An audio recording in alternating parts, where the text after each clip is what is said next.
right, if Stuck's ready, go ahead and pop him on, He's ready? Farrell. We can Pop I him mean, in. he's in the background. He's hanging. He's Oh, he looks great ready to too. go. Stuckey from the Action Network helping us break down the brackets from a Look at betting that perspective. hair. Stuck, Matt and Dave, how are you? Look at the backdrop. Wow. Love it. Hey, How are you? what's going on? What's going on, guys? He's really ramped his shit up. Look at this guy. This is really good. He's wearing a sportsbook t-shirt. He's all in. It's all good. This is what he does. He's a pro. Stuckey, you've been doing what 24 hours of college basketball analysis and talk and all this other shit. I'm just gonna just ask you point blank, who's winning this fucking thing? Uh, TBD for my official pick, but Okay. I know I'm taking the easy way That's out. fine. I guess I if I had to say it right now, I would go with Houston. I think they have the easiest path. Oh, Um, really? and I trust them, but Wow. my So, even with preseason. Sasser, so you think Sasser's back? Yeah, I mean, he might not be. He's probable as of right now. They might not play him on what I think they play Thursday. Mm, Okay. Round Thursday one. or Yeah. Friday. I yeah. don't even know. They might sit him out just because, hey, it's a groin. It's probably not Right. worth it. But there was a chance he was going to play on Sunday, so he might go. But I think he'll be fine. I think they'll get by the winner of Iowa Auburn, regardless. Mm. And then the next weekend, I think he'll be fine. But and I actually do like Houston in that first game. I'm trying to wait for the bottom of the market. I don't, because if Sasser gets announced out, then the line will come down. If he gets Right. positive news, it might come up. But Houston's really good in this spot as a big favorite, and these Horizon teams have just been absolutely dumped in the tournament. They're the least profitable conference of 13 to 16 seeds Wow. in Ooh. tournament history. And even Houston played, they were a minus 20 favorite against Cleveland State 2 years ago. Another team who just gives up tons of offensive rebounds. They play zone, and Houston beat them by 31. They were up by 50 at one point. Oh, Houston should God. get, and it's going to be a really slow paced game, which makes it tough because these are two of the slowest teams in the country.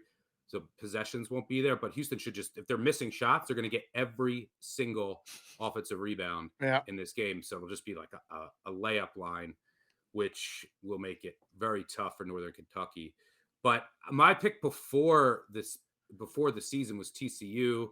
So I might just stubbornly, it was my only preseason future, I think Ooh. 80-1. I Ooh. might stubbornly stick with them, but they lost Eddie Lampkin, who was pretty important to their team from an offensive rebounding standpoint. But they still have NBA guards. They can defend. They're old. They can rebound. And I think they have a good, you guys were just mentioning Gonzaga, UCLA. I think they've matched up really well with Gonzaga because TCU is the best transition team in the country. If you let them run, they look like an NBA team. They are just up and down the court, and they need to get to the rim. They can't shoot. And Gonzaga's weakness is their rim D. So we'll see if that's in Vegas, right? That game. Yeah. Yeah. Yep. Sweet We'll see 16. if TCU fans can leave Vegas a little happier this time, because the last time was when I was on the flight back. It was like a 5 a.m. flight out of Vegas on that day of the national title, so the Tuesday morning, Uh-huh. and I had a layover in Fort Worth, and it was Oh. just me, and then a plane full of TCU fans. Everyone just stayed up and TCU gear. You want to talk about the most depressing flight This was in the after history the of college flights? football Football championship. championship. Yep. So whenever you're leaving Vegas on a 5 a.m. flight after a weekend, it is always, the vibes are not good. No. Yeah. But now it's a flight full of TCU fans who just watched and lost money betting their team, Right. presumably. It was Oh. depressing. The pilot was a TCU fan. He Oh, came no. on. He was like, "Hi, I'm sorry for your loss." Oh, It was just a no. bunch of TCU fans and me. So hopefully, any TCU fans making the trip again will have a better outcome and flight home this time. But yeah, that was the most depressing flight. It made me feel better. I was like, well, I won some money on the game. At least I'm not a TCU fan. So this flight back out of Vegas is a lot easier. Stuck. I think most people look at the Alabama team and they see the road that they've got and that they like their road. But what about Purdue? National Player of the Year. People are arguing about Edey. Should he be the Player of the Year or not? Is he actually the best player in college basketball? But what do you make of Purdue's road? And could they be on upset alert early? Yeah, I mean, I think that he certainly deserves to be Player of the Year. Just his sheer dominance. Just You can't discount that no matter what. So yeah, they're definitely on upset watch because their second round matchup is going to be tough. If they play Memphis or FAU, both of those teams rate in the 90, right around the 92nd, 93rd percentile in post defense.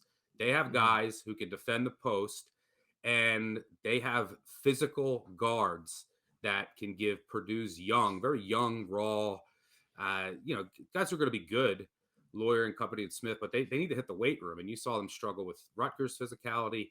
That will happen again with a Memphis team that this happened last year. I had Memphis as a top 15 team overall, and they played Gonzaga in the second round in another 1 versus 8, whatever they were, 8 or 9. Yep.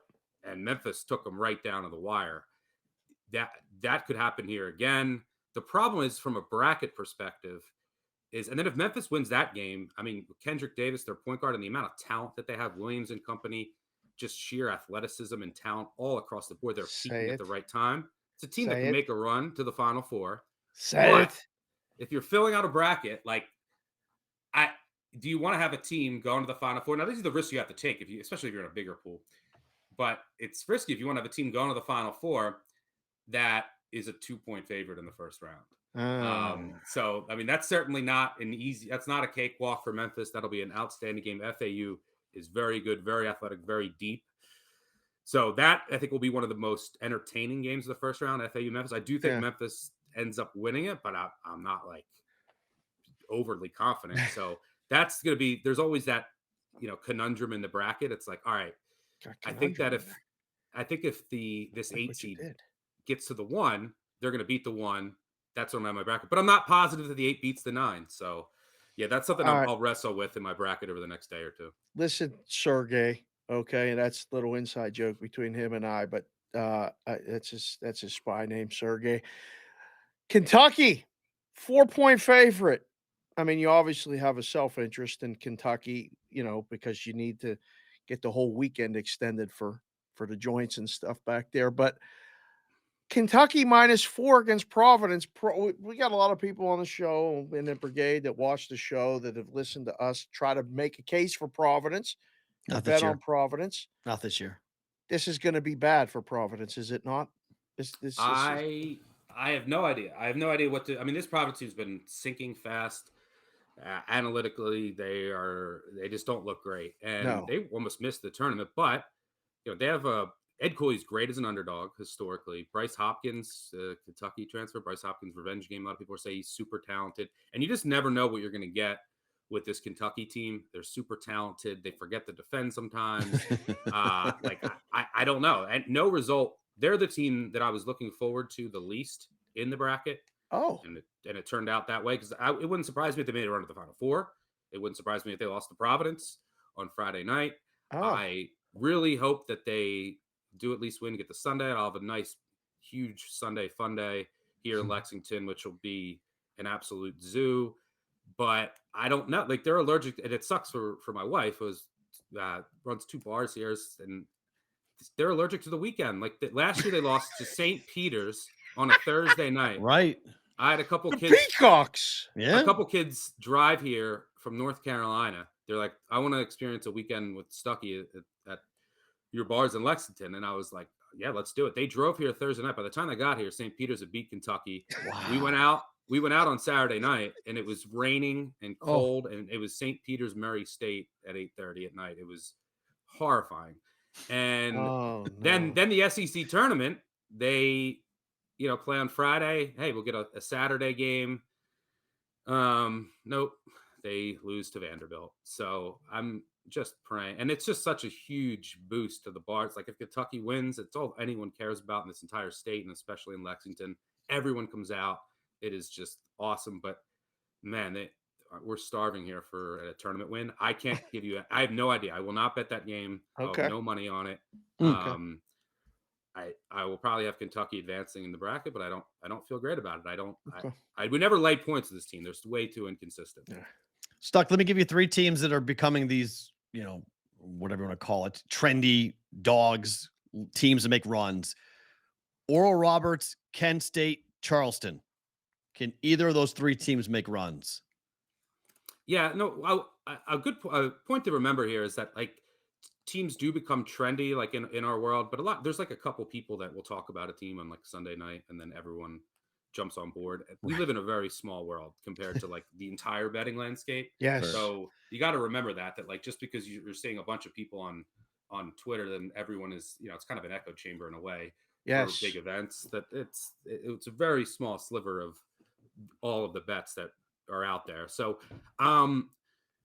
like for example, I had first when the bracket came out a couple years ago, Ohio against Virginia. I was like, this is my favorite bet. I love Ohio, and it became so trendy, and Ohio won. Just because a team's trendy doesn't mean they can't win. I will say that some of these underdogs now, like I will, no matter what, my college basketball is my first love. When I was a kid, the tournament I fell in love with, it was the first sport that I started betting in high school, and it's how I built my following back on Covers Forum days.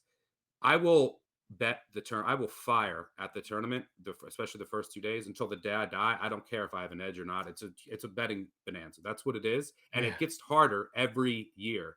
It is, the lines are so much more efficient. These underdogs. So you just look at the openers. I remember I don't know 6, 7 years. I mean, go back 10, 12. It's even crazier. But these openers would come out and they'd be so bad, and then they would move astronomically. It would be all these dogs that open way too high. Now you don't even see that much movement, and all of these dogs are so short, and my edges are so much smaller than they used to be, and I'll still find it. But I will still always bet these 2 days till I die. But some of these dogs are like, wow, Kent State's only a 4-point underdog against Indiana. 10 years ago, that's 7.5. Right. So yeah, that's just the way markets become more efficient over time. Bettors are becoming smarter. You have a lot of analytics out there. It's just a definitely more intelligent market. Of those teams, Charleston has they're really good. They're really deep, but they have a really tough matchup against a really physical San Diego State team. So now, can you trust the Mountain West? I don't know. No. They're 0-9 against the spread in their last 9 tournament games. 7-1 since 2018. So Oral Roberts certainly can make a run. Stop. That game is going to be fascinating against Duke. Mac Basement's done it before. I think they're all Duke issues. The ACC, like Duke has looked good lately, but the ACC is so down. They played an undermanned Virginia team, an undermanned Miami team. So yes, they're getting better, and yes, Duke's talented, and I do believe in their defensive improvement. But some of it is smoke and mirrors. It's like look at who they played, and the ACC is very down. So we'll see how that plays out. But yeah, Oral Roberts could give them issues. And Oral Roberts' defense is actually better than the team that made a run a couple years ago. And who was the other team you mentioned? Kent State. Yeah, Kent State, it's a tough matchup for Indiana because they can defend in the post and they can match up with TJD. And they're a tough-minded, defensive, physical team. And they won't be scared, super experienced. They have a great guard and Sincere Carey, who I think can give Indiana some issues on the perimeter. They have a guy, Malik Jacobs, lockdown defender. He can match up with a Jafina. They have guys. Now, the line is, there's not much value at 4, but they're going to give Indiana a scare. It's a tough draw for Indiana. I actually like the team above that. That little pod is so fascinating to me. Every year you see or not every year, but a lot of years you'll see like a 12 versus a 13 in the second round. Yeah. And this could be it. You could see Drake against Kent State. Let's go. In this second round. God, he'll be in heaven if that happens. If Drake plays Kent State with an opportunity to go to the Sweet 16, I love Drake. Become a Drake How show. Could you not love Drake? See, told you, Dave. I love Drake. One. Miami's big. Omir might not play, which is huge. But Drake is Drake's the oldest team in the country. I think there's 7 guys in college basketball that are 25 or older. Drake has 3 of them. 2 of them, I thought. They have 3 or 2? 2 or 3. They have 2 of them. They have 2 of them. And they have a guard who started for Siena in 2017. Who's playing? Yes. 2017. And Darren DeVries' kid. Tucker Yep. DeVries is the player of the year in the Valley. Oh, God. This has become a well coached, peaking at the right time, finally healthy. Chat's going nuts. Shout to Des Moines. You're wearing the great hat. Did you know that the last sophomore to win the Valley Player of the Year was Doug McDermott? Look at this. Love the Drake. Love the Drake. Chat's going nuts right now. D-Rock's going to the Sweet 16. Creighton is a 5-point favorite right now, 5.5 some places against NC State. Stuck. Do you believe they're that big of a number? And what the hell's going to happen with the Big East teams in this thing, because I think they have a legitimate shot to get at least one in the Final Four, but they Yeah, also have a shot to be out by the Sweet 16, almost all of them. way to go out on a limb, Dave. I know, right? So they're either going to the Final I'm Four or setting out by you the up. Sweet 16. What do you mean? How you want me to go out on a limb? I'm on a limb talking to you every day. Well, yeah, they could either go to the Final Four or be out by the Sweet 16. What are the other options? That's it. No, I meant the whole conference. Yeah, well, that's it. And so, look, the Big East is Connecticut has a brutal draw. I mean, they're in the best, the West, which I call the best, and the East is the least. It's like they're arguably a top 10 team. What they're Did you just come up with that? Best you in have the West, least in the yep, East. I mean, you're talking about going out on a fucking limb. Took me all night. Marquette's going to the Final Four, are they not? No. They could, but they have a tough matchup in the first round. So does Xavier. I think like two of the live dogs that are Vermont and Kennesaw State. If you're looking for an upset, Vermont has a ton of shooters, ton of ball handlers. They play slow, which is that's kind of the profile of a dog that you look for. They don't turn it over. And if you look at Shaka Smart, most profitable, actually, that's not true. Tim Floyd is the underdog cover goat. Wow. Over the past 30 years, Shaka Smart's number 2 most profitable coach is underdog. He's kind of like, he reminds me like Mike Tomlin. Like his teams thrive on energy. And when they're like in the underdog role, they come out and they're just so intense on defense. But as a favorite, out of 850 coaches over the past 25 years, he's the third least profitable as a double-digit favorite. He's 40-63. So like that's kind of like Tomlin against the spread.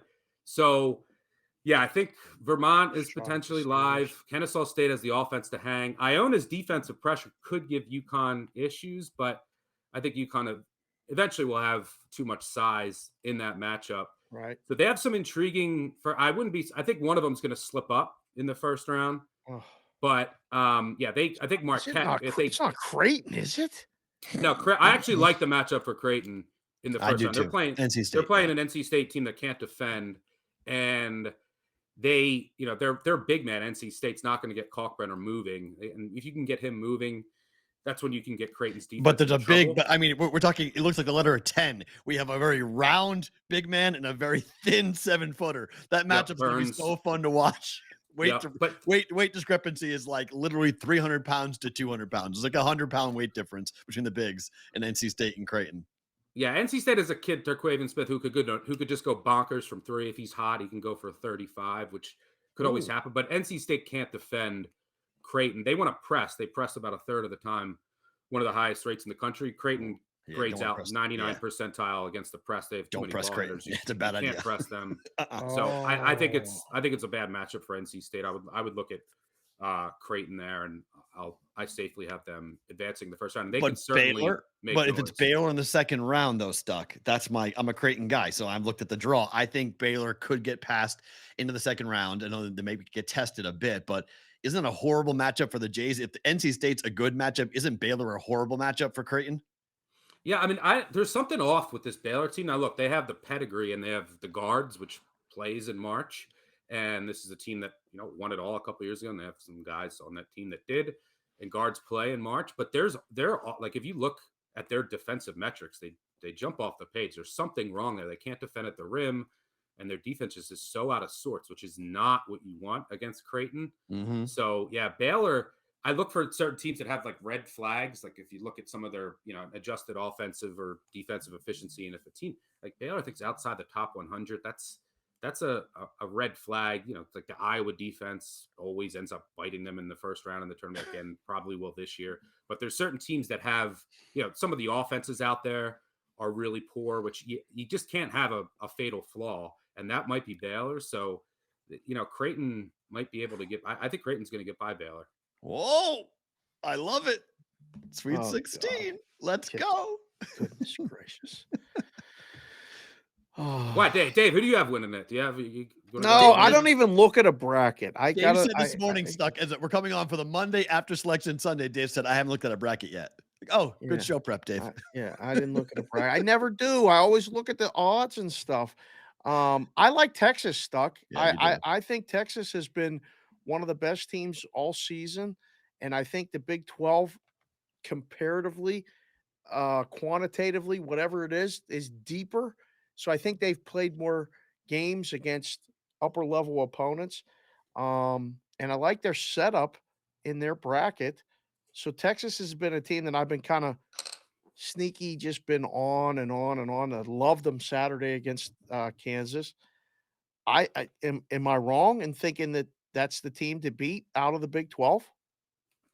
Yeah, I mean, I think Texas is being slept on, and they continue to be slept on. You saw Ooh. that in the Big 12 tournament. I mean, I think that they're going to get to a matchup with Houston. I think that that bracket, or that region, I should say, will play out fairly chalky, or at least that's what I think. So, Mhm. yeah, I think a lot of people are saying to themselves, "Oh, Chris Beard is not there," so they're kind of like wrote Texas off and have maintained that sentiment ever since.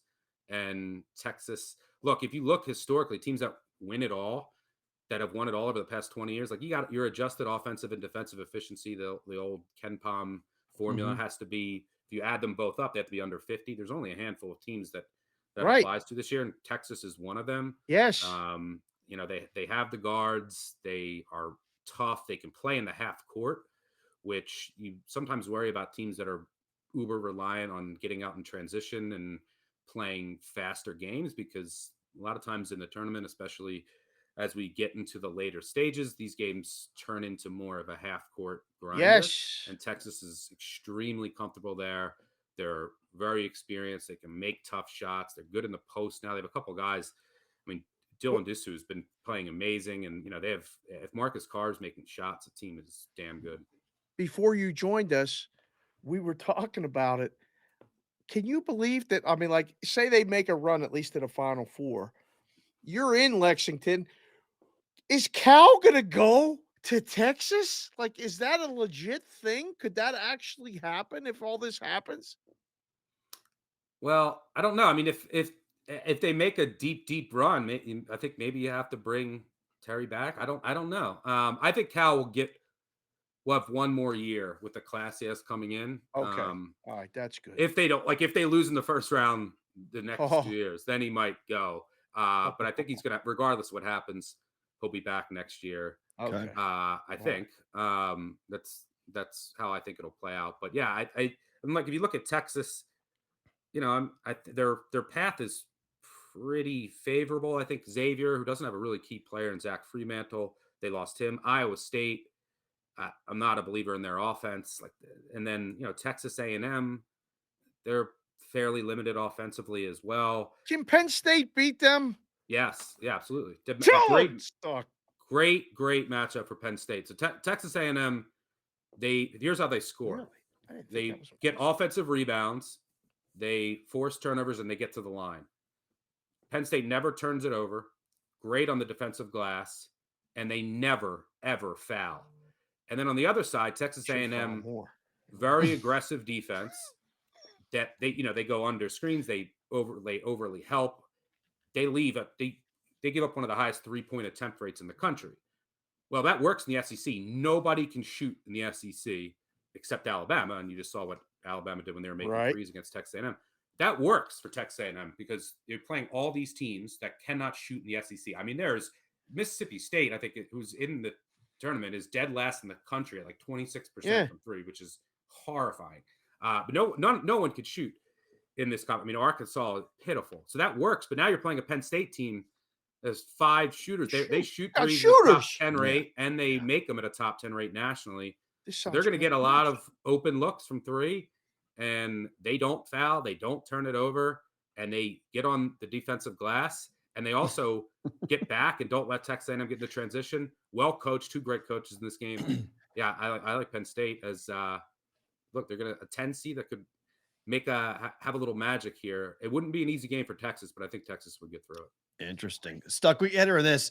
So we just found out Dave and I went to the WAC final and we saw that the NIT Final Four is here. We didn't know that until we went to the WAC final, but it's at the Orleans here in town. Rutgers did not make the field. They're the highest ranked team on Ken Palm's rankings that did not make the field. A lot of people are angry at Rutgers not getting in. Do they have a case to make that they should be in this field? Maybe NC State not? Yeah, I mean, especially because of how they closed. I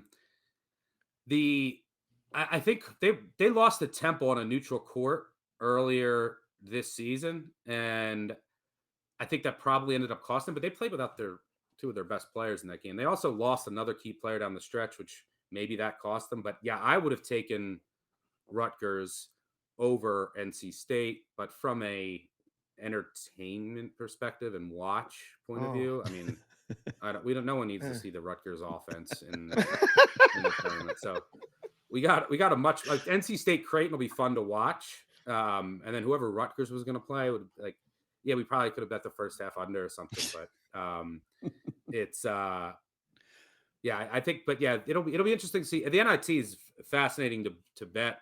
Yes, I generally struggle with it just because I try to hit, like, a lot of it just comes down to motivation. You never really know. Like but Rutgers, it's still home games, Stuck. That's what a lot of people don't realize. Like the assassins that bet it, they have just better numbers. These are odd matchups, but they still have the home court stuff.